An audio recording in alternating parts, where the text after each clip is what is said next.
The shuttle landed on the station with a soft hum. Kira Chen stood up from her seat and looked through the small window. The Galactic Conclave station was huge. It stretched across the darkness of space like a metal flower with 1,000 petals. Lights blinked on every surface. Ships moved around it like insects around a lamp. She had waited 15 years for this moment. Humanity had waited much longer. "Ambassador Chen," said the pilot, "we have arrived. The Conclave representatives will meet you at the docking bay." Kira nodded. She picked up her small bag and walked to the door. She wore simple clothes, a dark suit, no jewelry, no decorations. The other human diplomats had wanted her to wear something impressive, something that showed humanity's culture and history. She had refused. She did not need to impress anyone, not yet. The door opened and she stepped onto the station. The air smelled strange. It was filtered and recycled by machines she did not understand. The gravity felt slightly wrong. Her body noticed these things without her permission. It was always noticing things. 3 aliens waited for her at the end of the walkway. They were Kalari, tall and thin with blue skin and 4 arms. They served as administrators for the Conclave. Their job was to welcome new species and show them their place. Their place was usually at the bottom. "Ambassador Chen," said the lead Kalori. Its voice came through a translator device on its chest. "Welcome to the Galactic Conclave. We are honored by humanity's presence." The words were polite, the tone was not. Kira heard the truth beneath the greeting. "You are small, you are new, you are nothing." She smiled and said thank you. The Kalori led her through long corridors. The station was busy. Hundreds of species walked past her. Some were small and quick. Some were large and slow. Some had fur. Some had scales. Some had things she could not name. All of them looked at her. She was used to being looked at. She had spent 20 years in rooms where being noticed could mean death. She had learned to be invisible when she needed to be. But she had also learned something else. Sometimes being noticed was the point. Today, she wanted to be noticed. They reached a large door. The Kalori stopped and turned to face her. "The main assembly hall," it said. "The Conclave is discussing trade agreements today. You may observe from the gallery. Your seat has been assigned." "Where?" Kira asked. The Kalori made a gesture that might have been a smile. "The back row." Kira nodded. She had expected this. New species always started at the back. It was a test, a way to see how they would react. Would they complain? Would they demand better treatment? Would they show weakness? She would show them nothing. The door opened and she walked inside. The assembly hall was massive. It could hold 10,000 beings easily. A central platform stood in the middle where speakers addressed the conclave. Around it, seats rose in circles like the rings of an ancient theater. The important species sat near the center. The less important sat further away. The back row was very far away indeed. Kira climbed the steps slowly. She did not hurry. She did not look around with wonder like a tourist. She walked like she owned every step she took. The back row was nearly empty. A few other minor species sat there, small delegations from young civilizations. They looked nervous, excited, overwhelmed. Kira sat down in her assigned seat. She put her hands in her lap. She kept her back straight and her face calm. Then she began to watch. The debate below was about mining rights on some distant moon. She did not care about the details. She cared about the speakers, the way they moved, the way they looked at each other, the small gestures that showed who had power and who did not. This was her real work. This was what she had trained for. 20 minutes passed, then something strange happened. A large alien on the other side of the hall turned and looked at her. It was a Vashkari. She knew them from the files she had studied. 8 feet tall, covered in dark scales, 4 arms that ended in claws, a face built for hunting. The Vashkari were predators. Their ancestors had hunted intelligent species for food before the conclave made them stop. The Vashkari looked at her for a long moment, then it looked away. 5 minutes later, it looked again. Kira did not move, she did not react, she simply noticed. Another alien began watching her. This one was different, a Thornari. Its body was made of hard shell and sharp edges.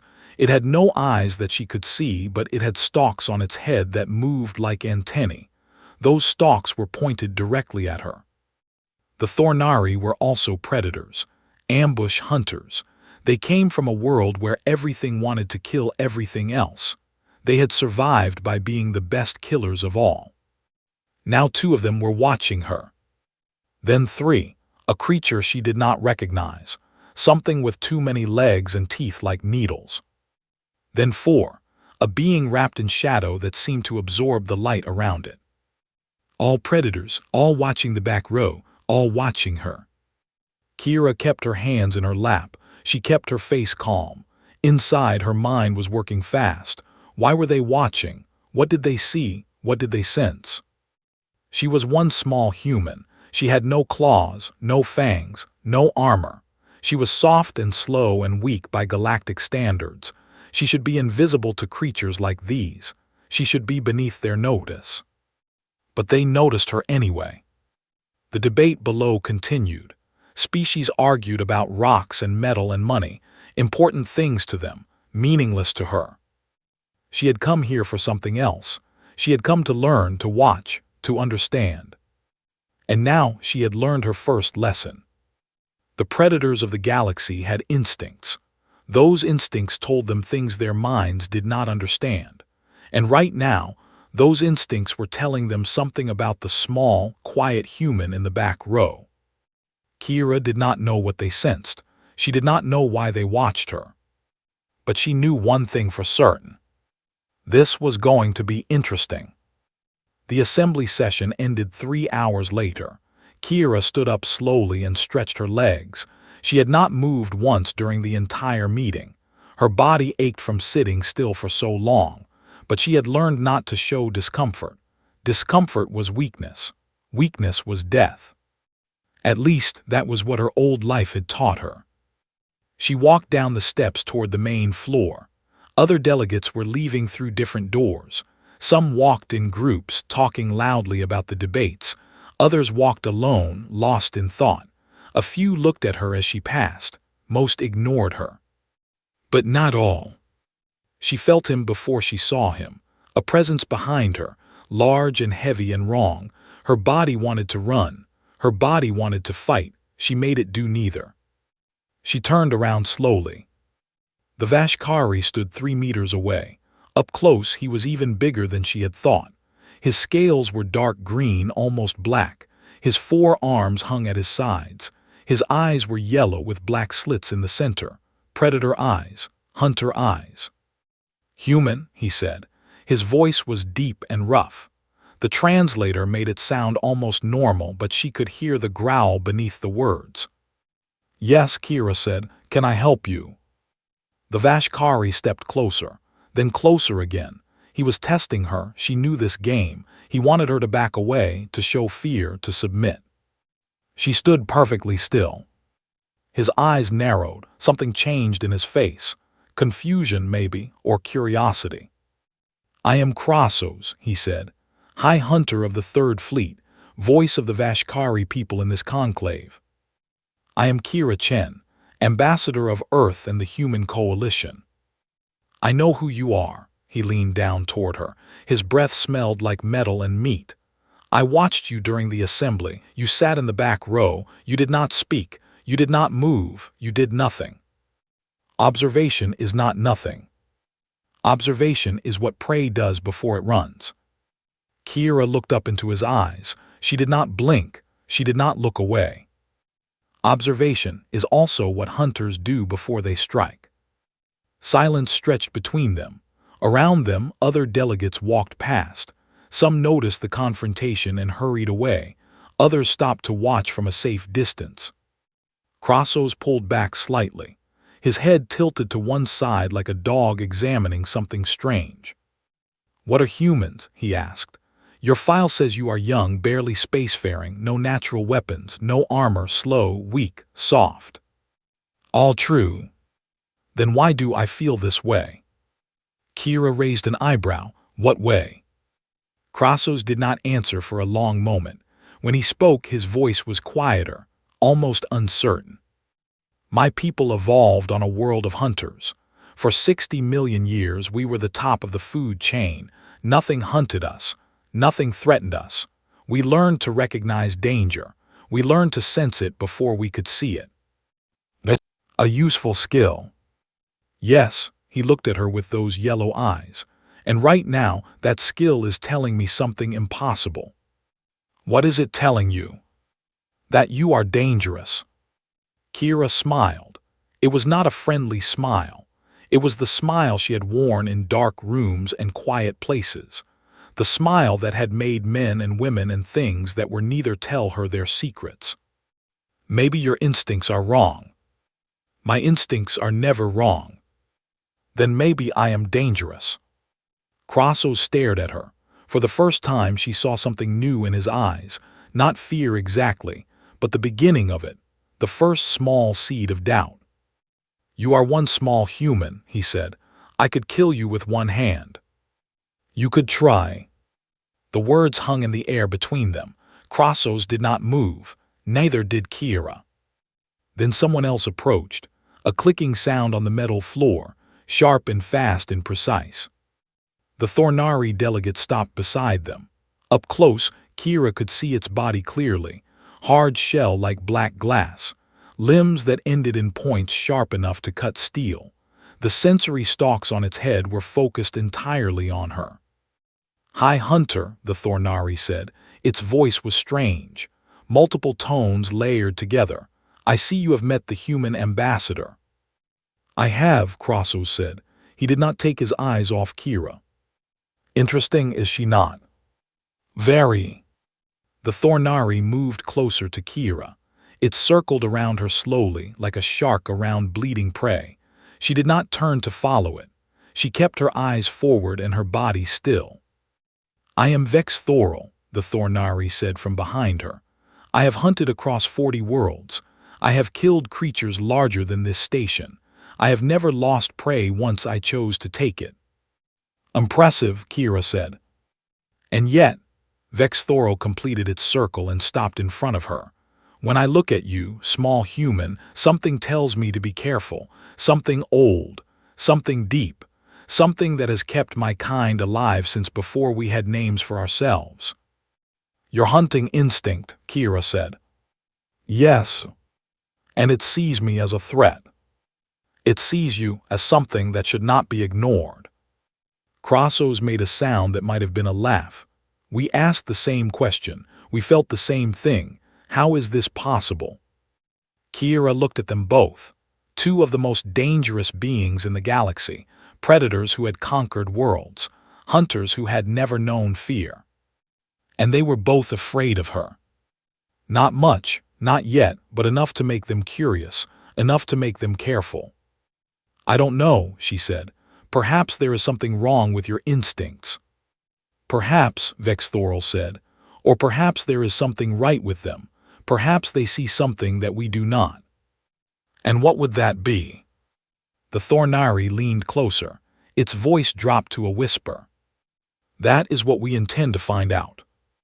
They turned and walked away together, two predators who should have been enemies, united now by a common curiosity. Kira watched them go. She kept her face calm and her body still. But inside she was thinking.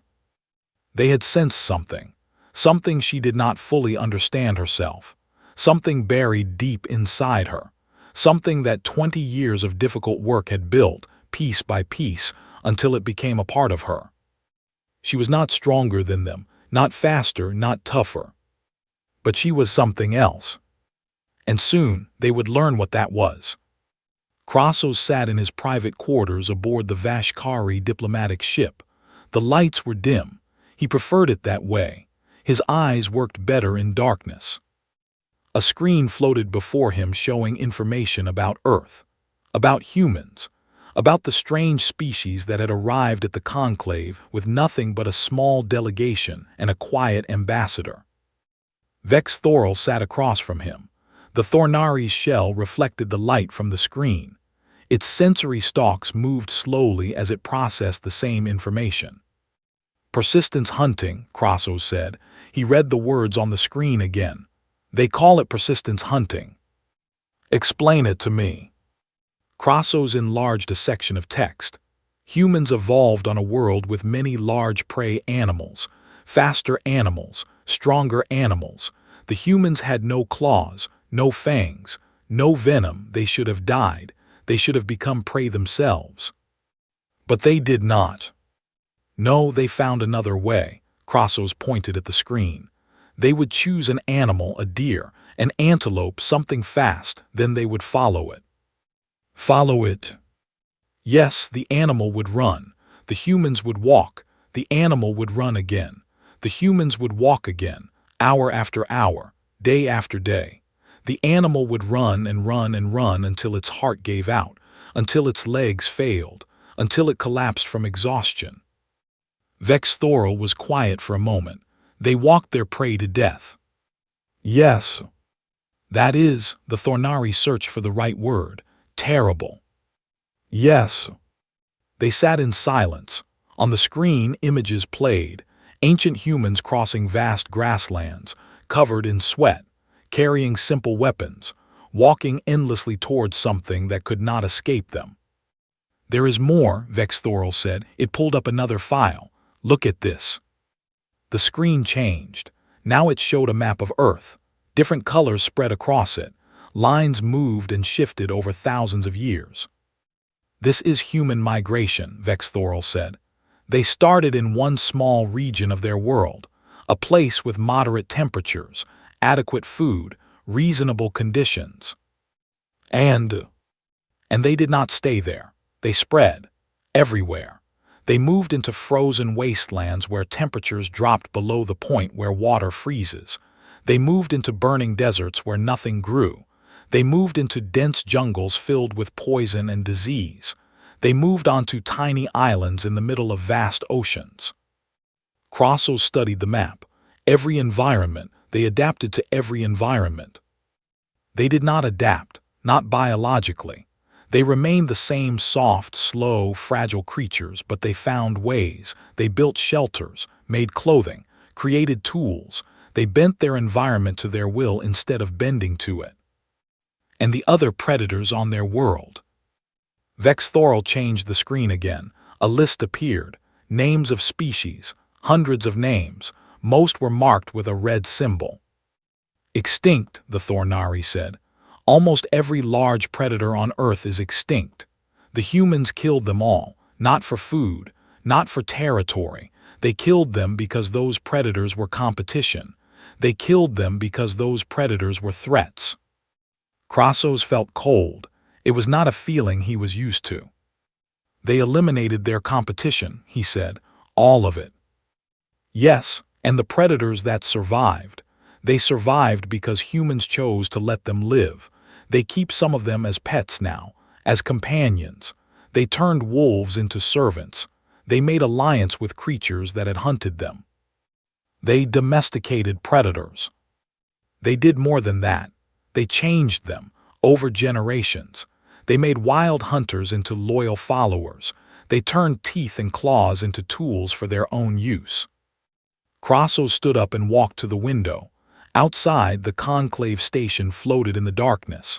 Thousands of species lived there, worked there, made their plans and played their games. And somewhere in that station, a small human woman was watching them all. What about war? He asked without turning around. That is the worst part, Vex Thorl said. They fight each other constantly, they always have. Their history is filled with conflicts, millions dead, billions dead. They developed weapons that could destroy their entire world. Then they built more of them. They are insane. Perhaps, but look at this. Crossos turned back to the screen. It showed images from human wars, soldiers in different uniforms from different times, fighting in mud, fighting in snow, fighting in burning cities. They do not stop, Vexthorel said. When they are wounded, they keep fighting. When their friends die, they keep fighting. When their cause is lost, they keep fighting. They have records of single humans holding positions against hundreds of enemies. They have stories of soldiers who continued to fight after losing limbs, after losing eyes, after losing everything. Why, what drives them? We do not know, but there is something in them, something that refuses to stop, something that refuses to surrender, something that would rather die fighting than live defeated. Krassos thought about Kira Chen, her calm eyes, her still body, her complete lack of fear. The ambassador, he said. What do we know about her specifically? Vexthorel pulled up a new file. Most of it was blank. Large sections were marked as classified or restricted. Almost nothing, the Thornari said.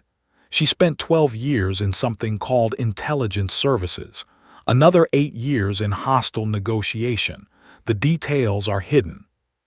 Ask the humans. They have a cultural attaché here. I already did. Vexthorel made a clicking sound that Krassos had learned meant discomfort. The attaché became very quiet. He said I should ask someone else. He said he was not authorized to discuss Ambassador Chen's background. Not authorized. No, and he was afraid when he said it. I could smell his fear. He was not afraid of me. He was afraid of what he might say. He was afraid of her. Krassos sat down again. He looked at the incomplete file, at the blank spaces where information should be. 20 years, he said. 20 years in darkness. 20 years learning things that other humans are afraid to know. 20 years becoming something that makes her own people nervous. Yes.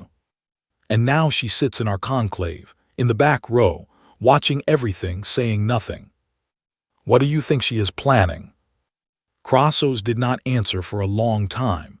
He thought about persistence hunting, about walking prey to death, about patience that lasted for days. I do not know, he said finally, but I think we should be very careful.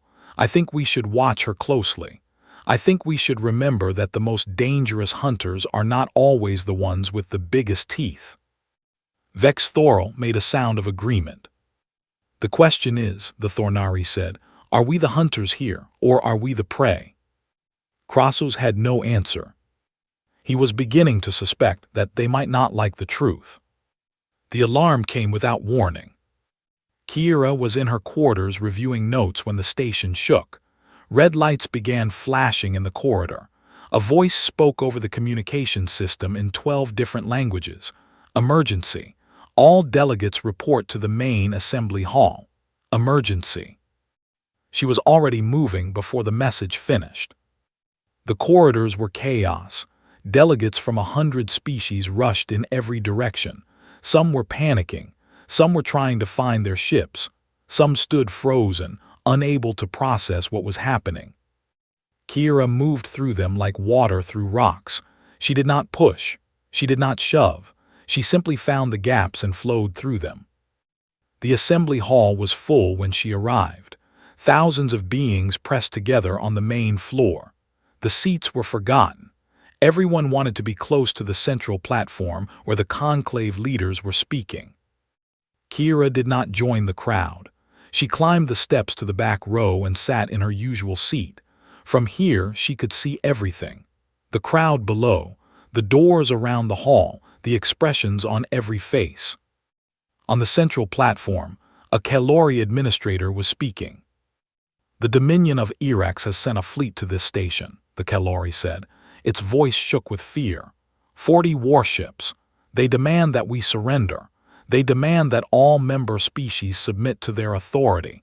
They say if we refuse, they will destroy this station and everyone on it. The hall exploded into noise, shouting, screaming, accusations, demands. Kira watched in silence. She knew about the Dominion. She had studied them carefully before coming to the conclave. They were conquerors, expansionists. They believed the galaxy belonged to the strong and the weak existed only to serve them. They had never attacked the conclave before, This was new. This was dangerous. And this was an opportunity. Below, the senior species were arguing. Some wanted to surrender. Some wanted to fight. Some wanted to negotiate. None of them could agree on anything. Kira stood up from her seat. She walked down the steps slowly, the same way she had walked into the station on her first day, the same calm pace, the same straight back, the same quiet confidence. People noticed her, heads turned, voices fell silent. By the time she reached the main floor, half the hall was watching her. She walked to the central platform. A Kalori guard moved to stop her. This area is restricted to senior species representatives only. I understand, Kira said. I need to speak with the Dominion commander. That is impossible. You have no authority here. Humans are observers only. Humanity will not observe its own destruction. She looked past the guard at the Conclave leaders on the platform. You have tried arguing among yourselves. Has it helped? No one answered. Let me speak to the Dominion. If I fail, you have lost nothing. If I succeed, you have gained everything. The senior species exchanged looks. Kira could read their thoughts. What could one small human do against the Dominion? What harm could it cause to let her try? Very well, said the eldest Kalori. Open a channel to the Dominion flagship. The human ambassador wishes to speak. A holographic screen appeared above the platform. A face materialized on it, hard features, gray skin, 3 eyes that burned with cold intelligence. The Dominion commander. I am Supreme Executor Vrauk, the face said, who speaks for the Conclave, who offers your surrender. I speak, Kira said. She stepped forward until she stood directly in front of the screen. I am Kira Chen, ambassador of the Human Coalition. Vrauk made a sound that might have been laughter. A human. The Conclave sends a human to negotiate. You insult me with your weakness. I do not offer surrender, Kira said. I offer information. What information could you possibly have that interests me? Kira smiled her cold smile. I know that your supply lines are stretched. Your fleet has traveled far and fast. Your fuel reserves are at 60%. Your food supplies are lower. You expected this to be quick. You expected surrender without resistance. Vrauk's eyes narrowed. How do you know this? I know that Captain Thross of your Third Strike Group has been communicating secretly with the rebels on Vrex 4. He plans to defect the moment this operation fails. I know that your political rivals in the Dominion Council are hopping you loose here so they can seize power. I know that your own brother is among them. The hall was completely silent now. Every being watched as this small human spoke secrets that should have been impossible to know. I know that 3 years ago you ordered the execution of 12,000 civilians on Corax Prime, Kira continued. The Galactic Court has not forgotten. The families of the dead have not forgotten. If the Conclave falls today, you will be a hero in the Dominion. But if you retreat without firing a shot, you will be seen as weak. Your enemies will move against you. Your brother will have his chance. Enough, Vrauk growled. These are lies, tricks. They are truth, and you know it. Kira took another step forward. But here is the most important truth. Humanity has 43 allied species, small species, weak species, species the Dominion considers beneath notice. If you destroy this station, you kill human diplomats. You kill human citizens. You make humanity your enemy. And what will humanity do? You are nothing. You have no fleet, no weapons, no power. We have patience, Kira said. We have memory. We have the will to walk across the galaxy if we must, to follow the Dominion wherever it goes, to never stop, to never rest, to never forgive. She leaned closer to the screen. Our allies will join us, not out of strength but out of hatred. You will create a coalition of the weak, and the weak Supreme Executor have nothing to lose. They will sabotage your ships, poison your supplies, assassinate your officers. Every world you conquer will fight you from within. Every victory will cost more than it gains. You cannot. I can, we will. Kira's voice was quiet, almost gentle. You will not sleep safely for the rest of your life. You will look at every shadow and wonder if death waits there. You will taste every meal and wonder if it is your last. This is what humans do to their enemies. This is our gift to those who harm us. Vrauk stared at her, 3 eyes wide with something that looked almost like fear. You have 40 warships, Kira said. You can destroy this station, but you cannot destroy what comes after. You cannot kill patience. You cannot bomb away hatred. You cannot conquer the will to resist. She stepped back. So here is my offer, Supreme Executor. Leave now. Tell the Council that the Conclave was stronger than expected. That tactical retreat was the wise choice. Live to fight another day, or stay and win a victory that will cost you everything. Silence stretched across the void between ships and stations, between species and species, between predator and prey. Then Vrauk spoke a single word to someone off-screen. Retreat. The holographic screen went dark. Outside the station windows, the Dominion fleet turned and began moving away. The hall erupted in chaos, cheering, crying, disbelief. Kira turned and walked back up the steps to her seat in the back row. She sat down. She folded her hands in her lap.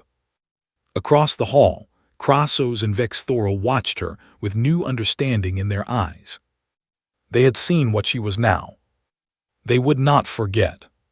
3 days passed after the Dominion retreat. The Conclave returned to normal. Debates continued. Treaties were signed.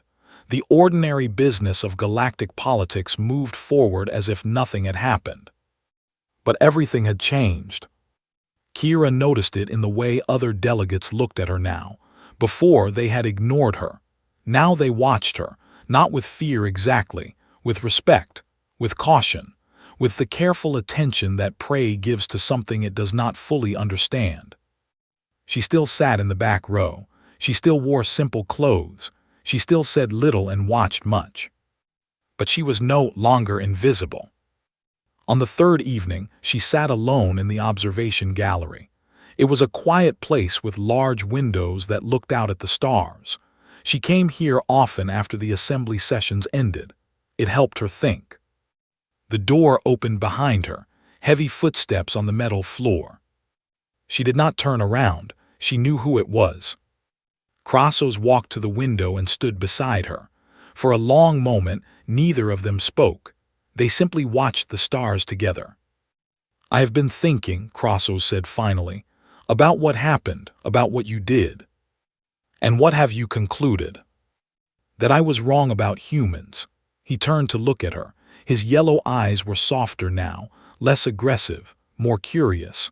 I thought you were prey that had learned to fight, small creatures who had climbed higher than they deserved. Many species think that about us. Yes, and they are all wrong. Krassos crossed both sets of arms over his chest. You are not prey, you never were, you are predators. You have always been predators. You simply hunt differently than we do. Kira smiled slightly. How do you think we hunt? You wait, you watch, you gather information. You find the weakness that no one else sees, and then you strike. Not with claws or teeth, with words, with knowledge, with patience. Is that so different from what the Vashkari do? Yes, Krassos looked back at the stars. We hunt with strength, with speed, with force. When we see prey, we attack. When we see enemies, we destroy them. It is simple. It is direct. It is how our ancestors survived. And humans? Humans hunt with time. You do not need to be stronger than your prey. You do not need to be faster. You simply need to outlast them, to follow them until they fall, to remember every wound they give you and repay it tenfold. Kira said nothing. She thought about her career, 20 years of gathering secrets, 20 years of waiting in shadows, 20 years of turning words into weapons. The Dominion commander, Krassos said, you knew everything about him, his weaknesses, his fears, his secrets. How? I prepared. You prepared. Krassos made a sound that might have been a laugh. You have been here for 2 weeks. In that time, you learned things about the Dominion that our intelligence services have spent decades trying to discover. Your intelligence services look for military information, ship positions, weapon systems, troop numbers. I look for something else. What? People? Kira turned to face him. Every organization is made of people, people with fears, people with desires, people with secrets they want to keep. Find the right secrets and you can move empires. You are saying that you study minds the way we study bodies. Yes, humans have been doing it for thousands of years. We learned that the strongest enemy can be defeated if you understand what drives them, what they love, what they fear, what they cannot live without. Crassus was quiet for a long time. When he spoke again, his voice was softer than she had ever heard it. In the assembly hall when you first arrived, every predator in the room looked at you. We could not help it. Our instincts screamed at us to watch you, to track you, to never let you out of our sight. I noticed. Do you know why? Kira shook her head. Crassus moved closer to her, not threatening now, almost gentle. Because our instincts recognized you, not as prey, not as a fellow predator in the way we understand predators, but as something else, something older, something that our ancestors learned to fear before we had words for fear. What am I then?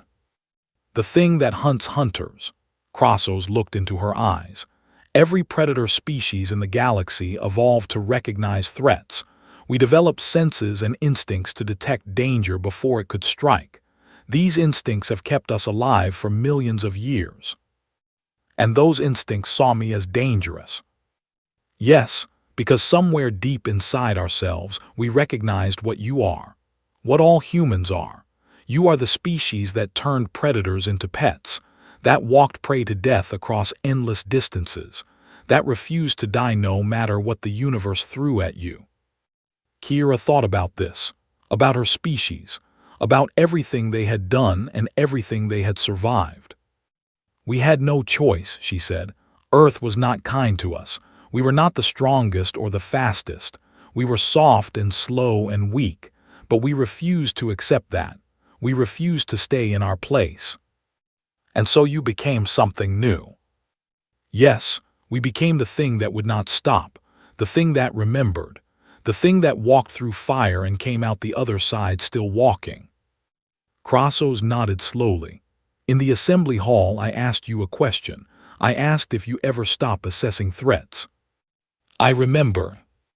You said no. You said humans never stop, that you just got good at hiding it. That is true. I understand now. Crassus stepped back. He looked at her with something like wonder. Every human is like you, every single one. You are all predators wearing the faces of prey. You are all watching, all waiting, all ready. Kira said nothing. There was nothing to say. He had understood what she was, what her species was, what they had always been. The galaxy has never seen anything like you, Crassus said. The Dominion learned that today. Others will learn it soon. Is that a threat?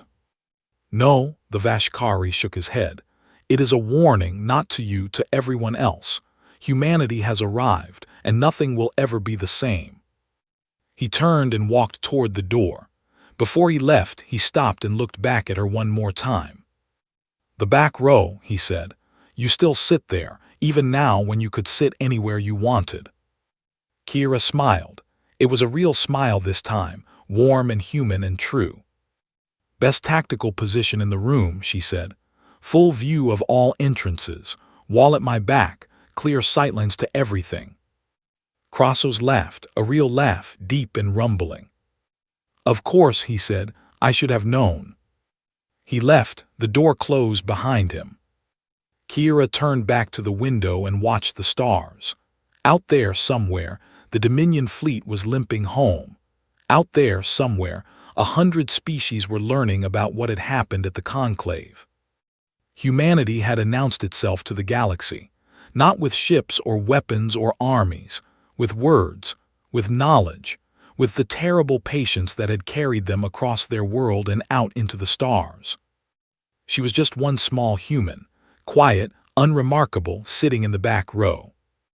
But every predator in the galaxy would remember her, and they would never forget what she had taught them. The hunters had been hunted, and the galaxy would never be the same.